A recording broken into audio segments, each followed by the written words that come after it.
আল্লাহর কসম করে বলি, হাদিসের কথা শুনে রাখেন, যতই ষড়যন্ত্র করুক একটা সময় এমন আসবে, ইমাম মাহদী যখন আসবে, হযরত ঈসা রূহুল্লাহ যখন আসবে, ইহুদির বাচ্চাদের দরন এরা যখন বৃক্ষের পিছনে আশ্রয় নিবে, কোন ওয়ালের পিছনে আশ্রয় নিবে, ওই গাছ বলে দিবে হাদা ইহুদিয়ুন ফাকতুলহু, আমার পিছনে ইহুদি লোক আছে, তাকে হত্যা করো। কথা বলেন ঠিক? কি মনে করছো এত সহজ? আল্লাহ পাক যখন সাহায্য করেন, আল্লাহ সবর করেন, দেখেন যখন আল্লাহ সাহায্য করবেন তখন আর এই সকল বুমবিম টমবিম কোনো কাজে আসবে না। কিন্তু আমরা মুসলমান, সেই হিসাবে তাদের ব্যথায় ব্যথিত হয়, এটা আমাদের ঈমানি দায়িত্ব। আমাদের শক্তি অনুযায়ী প্রতিবাদ করা। কথা বলেন ঠিক কিনা? নিন্দা জানানো যে আমার ভাইয়ের রক্ত কেন ঝরবে, তার প্রতিশোধ চাই। কথা বলেন ঠিক কিনা? এবং বিশ্ব বিবেককে নাড়া দেওয়ার জন্য আপনি দেখেন এই ইহুদিরা বর্বর সন্ত্রাস অন্যায় ভাবে ফিলিস্তিনের মুসলমানদেরকে হত্যা করতেছে, আমাগো মোড়ল তাদের জন্য সারা বিশ্বকে আলোকিত করতেছে। ঠিক না? আমি যদি আর একটু বাড়াইয়া বলি, রাগ করেন না, একদল মানুষ আছে এরা বুঝে না, আমাগো তো মোল্লাদেরকে বলে স্বাধীনতা বিরোধী, এরা বুঝে না, না বুঝা বলি। আমি তাদেরকে বুঝার জন্য বলতেছি, আমাদের আকাবে, আমাদের বুজুর্গানের দিন যদি 200 বছর এই ভারত উপমহাদেশকে ইংরেজ বেনিয়ারা শাসন করছে, এদের বিরুদ্ধে যদি যুদ্ধের ঘোষণা না দিতেন, শাহ ওলিউল্লাহ মুহাদ্দিসে দেহলভী রহমাতুল্লাহ আলাইহি যদি তাদের বিরুদ্ধে যুদ্ধ করা ফরজে আইন বলে ফতোয়া না দিতেন, তাইলে এই ইংরেজরা পশ্চিম কালো ভারত উপমহাদেশ ছেড়ে যাইত। আর তাদের সঙ্গে যুদ্ধ করতে গিয়ে চান্দনী চক থেকে নিয়ে খায়বর পর্যন্ত দিল্লি এমন কোন গাছ ছিল না যেখানে আমাদের ওলামায়ে কেরামদের লাশ ঝুলানো ছিল না। কথা বলেন ঠিক কিনা? মালটার কারাগারে শাইখুল হিন্দ মাহমুদুল হাসান দেওবন্দি গেলে কত জুলুম নির্যাতনের শিকার হয়েছে, শেষ পর্যন্ত ওরা দেখলো যে আর কোনোভাবে থাকা যাবে। এই ইংরেজ বেনিয়ারা ভারত উপমহাদেশ ছেড়ে চলে গেল, এর থেকে ভারত স্বাধীন হলো। কথা বলেন ঠিক কিনা? ভারত হওয়ার কারণে পূর্ব পাকিস্তান আর পশ্চিম পাকিস্তান হলো। ঠিক কিনা বলেন? পশ্চিম পাকিস্তান আর পূর্ব পাকিস্তান হওয়ার পরে এখানে আমরা স্বাধীনতার জন্য, আমাদের মহান স্বাধীনতার জন্য যুদ্ধ করে আমরা আল্লাহর রহমতে, না হয় আমাদের কোনো সম্বল ছিল না। কথা বলেন ঠিক কিনা?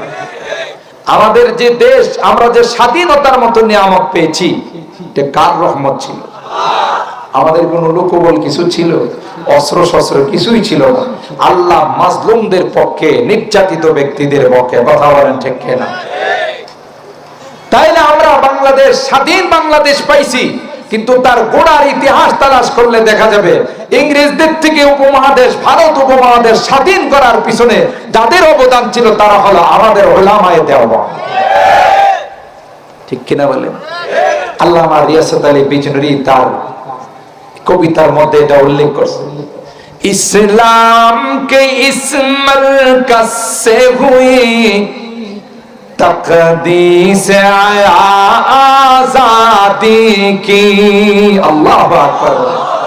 কই দেওবন্দ মাদ্রাসার দিকে ইশারা করে বলতেছেন হযরতে কাসেম নানতুবি রাহমাতুল্লাহ আলাইহি পেরেশান যে এই ইংরেজদের বিরুদ্ধে আমরা যুদ্ধ করব কিভাবে, সৈনিক বানাবো কোত্থেকে, ক্যান্টনমেন্ট বা কোথায়, এই পেরেশানি নিয়ে তিনি ঘুমাইছেন। রাসূল আকরাম সাল্লাল্লাহু তাআলা আলাইহি ওয়াসাল্লাম স্বপ্ন যুগে তাকে বললেন, আসো আমি ওই ইংরেজের বিরুদ্ধে যুদ্ধ করার ক্যাম্প বানাই দেয়া যাইতেছে। স্বপ্ন যুগে হযরতে কাসেম নানতুবি রাহমাতুল্লাহ আলাইহিকে নিয়ে আল্লাহর হাবিব লাঠি মুবারক দিয়ে নওদারা, যেখানে সর্বপ্রথম দেওবন্দের ভিত্তি স্থাপন করা হয়, লাঠি মোবারক দিয়া দাগ দিয়ে বসে এই এরিয়ার ভিতরে দেওবন্দ মাদ্রাসা বানাও। সুবহানাল্লাহ। হযরতে কাসেম নানতুবি রাহমাতুল্লাহি আলাইহি ঘুম থেকে সজাগ হইয়া তিনি বলেন, কি দেখলাম? হাদিসের মধ্যে আছে, মান রাআনি ফাকাদ রাআনি হাক্কা, যে উম্মত আমাকে স্বপ্ন যুগে দেখবে সে সত্য স্বপ্ন দেখলো, কেননা শয়তান আমার আকৃতি অবলম্বন করতে পারে না। হযরত কাসেম নানতুবি রাহমাতুল্লাহি আলাইহি পাগলের মতো দৌড়াইয়া সেই নওদার দিকে গেলেন, যে আল্লাহর পয়গম্বর লাঠি মুবারক দিয়া দাগ দিয়ে গেছেন। সুবহানাল্লাহ। ইতিহাসের পাতা খুলে দেখুন, তিনি কি দেখেন যে জায়গাতে আল্লাহর পয়গম্বর স্বপ্ন যুগে লাঠি দিয়া দাগ দিয়েছেন, ওই দাগ এখনো মাটির উপরে মুছে যায় না। আল্লাহ। ये मजलिस में वो मजलिस है खुद फितरत जिसकी कासिम है। अल्लाह अकबर। ये मजलिस में वो मजलिस है खुद फितरत जिसकी कासिम है। इस बज़्म वलीउल्लाही में, इस बज़्म वलीउल्लाही में तनवीर नबूवत की जो है। इल्म हुनर का गहवारा तारीख का शहपारा है। हर फूल हाय के शोला है, हर सर्व यहाँ में नारा है। सुभान अल्लाह बोले। हजरत कासिम नानতুবি রহমাতুল্লাহি আলাইহি আরো কয়েকজনকে নিয়ে পরামর্শ করে হযরত আবেদ হুসাইন রহমাতুল্লাহি আলাইহি সহ এখানে দেওবন্দ মাদ্রাসার ভিত্তি স্থাপন করলেন। তাহলে মূল ভিত্তি দিয়ে গেছেন কে? আল্লাহর হাবিব সাল্লাল্লাহু আলাইহি ওয়াসাল্লাম। সুবহানাল্লাহ বলে। এই ঘাটি বানায়া এখান থেকে যারা হবে তারাই ইংরেজির বিরুদ্ধে সৈনিক হবে। কথা বলেন ঠিক কিনা? ওই মাদ্রাসা প্রথম ছাত্র হলো শেখুল হিন্দ মাহমুদুল হাসান দেওবন্দি রহমাতুল্লাহ আলাইহি। তিনি তার তাফসীরে শেখুল হিন্দের মধ্যে এক জায়গায় লিখেন, अगर समंदर के नीचे दो मछलियां में कोई झगड़ा हो तो समझ लेना वहां भी किसी यहूदी के हाथ है। हुजूर की क्वेश्चन बुझी नहीं, उर्दू बुझेन नहीं। তা স্বাধীনতার সময় পাঞ্জাবি বাহিনী, পাকিস্তান হানাদার বাহিনী যখন আসছে, কিছু উর্দু বুঝেন, যাকে দেখা হয়েছে এরে জিজ্ঞাসা করছে কিয়া তো মুসলমান। তখন আমরা জবাব দিয়েছি কি হ্যাঁ मैं पक्का मुसलमान। मुसलमान है तो तेरा कलमा बता, ला इलाहा इल्ला अंता सुबहानाका इन्नी कुन्तु मिनाज जालिमीन। হানাদার বাহিনী জিজ্ঞাসা করে মুসলমান হলে তোমার কলমা পড়ো, হ্যাঁ কয় লা ইলাহা ইল্লা আনতা সুবহানাকা ইন্নী কুনতু মিনাজ জালিমিন। बंगाली थोड़ा ही कलमा है, ये तो मुसीबत की दुआ है। तुम्हारे बोललाम कलमा पढ़ते, তুমি যে মুসিবতের দোয়া পড়ো, को क्या करो तुम गोली कर रहे हो, मार रहे हो, इसलिए मुसीबत के कलमे के बदले में मुसीबत की दुआ ही पढ़ दिया। ठीक है ना? আর বাঙালি কয় হাতে মারো না ভাতে মারো, ঠিক কিনা বলে? আর বাঙালিতে খুব চালু। আল্লাহ তাআলা যে মাথা, যে মেধা আমাদেরকে দিয়েছেন, পৃথিবীর কোথাও কাউকে মেধা দেয়। কথা বলেন ঠিক কিনা? ওরা আমাদের দেশে যখন আয়সা কাঁঠাল দেখছে, কাঁঠাল ওদের দেশে তো নয়, আমাদের জাতীয় ফল। তো ये कैसे खाया जाता है? কাঁঠাল তো দেখতে অনেক সুন্দর। ये कैसे खाया जाता है? बंगाली को ये मुंह लगा के खाया जाता है। কথা। আচ্ছা বলুন তো দেখি, আপনাদের গাজীপুরে কি মুখ লাগায় কেউ কাঁঠাল খায়? হ্যাঁ, মুসলমান মানে বিশ্বাস করছে যেহেতু ওরা খায়, ওরা যেভাবে খায় ওইভাবেই তো খায়। ওরা অবৈধ মুজ দাড়ি সব বড় বড় ছিল, তো কাঁঠাল ছড়ায়া যখন মুখ দিয়ে খাওয়া শুরু করছে, আপনাদের গাজীপুরের কাঁঠালে কি কোনো আঠা মাটা কিছু আছে? আমি তো মনে করছি শুধু নরসিংদীর কাঁঠালে বোধহয় আছে। এখন যেই মোচার দাড়ি নিয়ে খাওয়া শুরু করছে, আটা মাটা লাগার পর দুই ঠোঁট একত্রিত হয়ে কষ্টের মতো লেগে গেছে। কথা বলেন ঠিক কি? তখন বলতেছি ভাই ये कैसे साफ किया जाता है? তুমি তো কাঁঠাল খাইতে বললা, খাইলামও মুখ লাগায়, মোটামুটি খারাপ লাগে না, কিন্তু এখন তো কষ্টের মতো লেগে গেছে। বাঙালি কয় ফিকার না কিছু, বেহতর তরিকা है, जरा ठहरिए, একটু অপেক্ষা করেন, পরিষ্কার করারও যন্ত্র আছে। কিছুক্ষণ পরে তোলার বস্তা লেগেছে।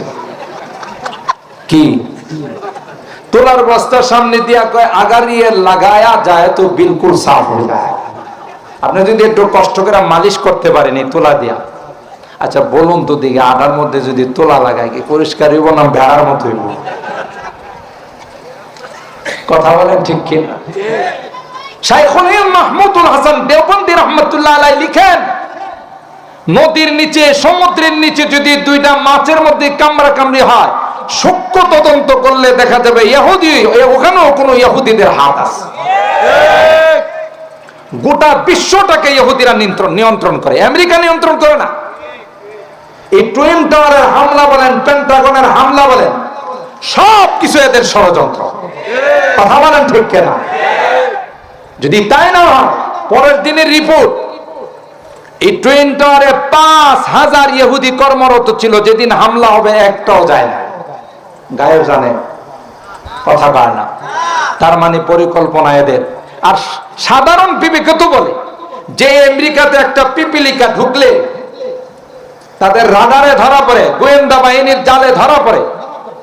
ওসামা বিন লাদেন সে শুধু পাহাড়ে পাহাড়ে ঘুরে ঘুরে বেড়ায়, ওই এত জঙ্গি বিমান পাইল কোথায়?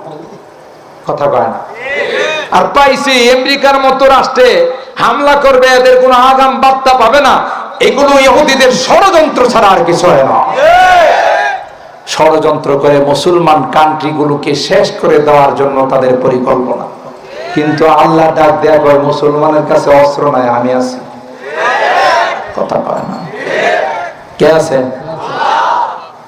এই আফগানিস্তান থেকে দুইটা পরাশক্তি লাঞ্ছিত হয়ে বিদায় নিস। কথা বল, কে বিদায় জানাইস? বর্তমান ইহুদিরা যে জায়গাতে বসবাস করে এটা ফিলিস্তিনিদের রাষ্ট্র। কথা বলেন ঠিক কিনা? এরা যাযাবর, ঘর জামাই। এখন উড়ে আয়সা জুড়ে বসে, ঠিক না ভাই? ঠিক। এই উড়ে আয়সা জুড়ে বসে মুসলমান যারা ফিলিস্তিনের, এদেরকে থাকতে দিচ্ছে না। কিন্তু আল্লাহ তাআলা একটা কারিশমা দেখাই দিচ্ছে। এদের বিশ্বের সবচেয়ে শক্তিশালী গোয়েন্দা বাহিনী মোসাদ, এত বড় রকেট হামলা হলো, এদের হাজার হাজার মানুষ মারা গেল, সৈনিক মারা গেল, ওদের কোনো খবর নাই। কে করছে? আল্লাহর কসম করে বলি, হাদিসের কথা শুনে রাখেন, যতই ষড়যন্ত্র করো একটা সময় এমন আসবে, ইমাম মাহদী যখন আসবে, হযরত ঈসা রূহুল্লাহ যখন আসবে, ইহুদির বাচ্চাদের দরন এরা যখন বৃক্ষের পিছনে আশ্রয় নেবে, কোন ওয়ালের পিছনে আশ্রয় নেবে, ওই গাছ বলে দিবে হাদা ইহুদিয়ুন ফাকতুলহু, আমার পিছনে ইহুদি লোক আছে, তাকে হত্যা করো। কথা বলেন ঠিক? কি মনে করছো এত সহজ? আল্লাহ পাক যখন সাহায্য করেন, আল্লাহ সবর করেন। দেখেন, যখন আল্লাহ সাহায্য করবেন তখন আর এই সকল বুম বিম টম বিম কোনো কাজে আসবে না। কিন্তু আমরা মুসলমান, সেই হিসাবে তাদের ব্যথায় ব্যথিত হয়, এটা আমাদের ঈমানি দায়িত্ব। আমাদের শক্তি অনুযায়ী প্রতিবাদ করা। কথা বলেন ঠিক কিনা? নিন্দা জানানো যে আমার ভাইয়ের রক্ত কেউ ঝরবে, তার প্রতিশোধ চাই। কথা বলেন ঠিক কিনা? এবং বিশ্ব বিবেককে নাড়া দেওয়ার জন্য আপনি দেখেন, এই ইহুদিরা বর্বর সন্ত্রাস অন্যায় ভাবে ফিলিস্তিনের মুসলমানদেরকে হত্যা করতেছে। আমাগো মোড়ল তাদের জন্য সাহায্য করে। মোড়ল বুঝেন তো? আমেরিকার মোড়ল। কথা বলেন ঠিক কিনা? তাতে বোঝা যায় এরা যে কত বড় মুসলমানদের বন্ধু। ঠিক কিনা বলেন? সম্মানিত সুধী, যে কথা আপনাদের খিদমতে আরজ করতেছিলাম, ওই ইহুদি সম্প্রদায়, ইহুদিবাদীরা, এরা অনেক মন কলা খায়। মনে আছে তো কথা? আপনাদের কাছ থেকে তো অনুমতি নিয়েছিলাম 12টা পর্যন্ত, একটু বেশি হয়ে গেছে, রাগ করছেন? আরেকটু কি চলতে পারে? আপনারা যদি পারমিশন দেন তাহলে আরেকটু চালাইতে পারেন। আল্লাহ কবুল করেন, আমিন বলেন। বেশি সময় নিব না, কারণ আপনাদের কালকে সকালে অফিস আছে। ওই জুসের উপর বয়ান করলে চলবে না, সর্বোচ্চ 12:30টার ভিতরে দেওয়া হবে। আল্লাহ কবুল করেন, আমিন বলেন।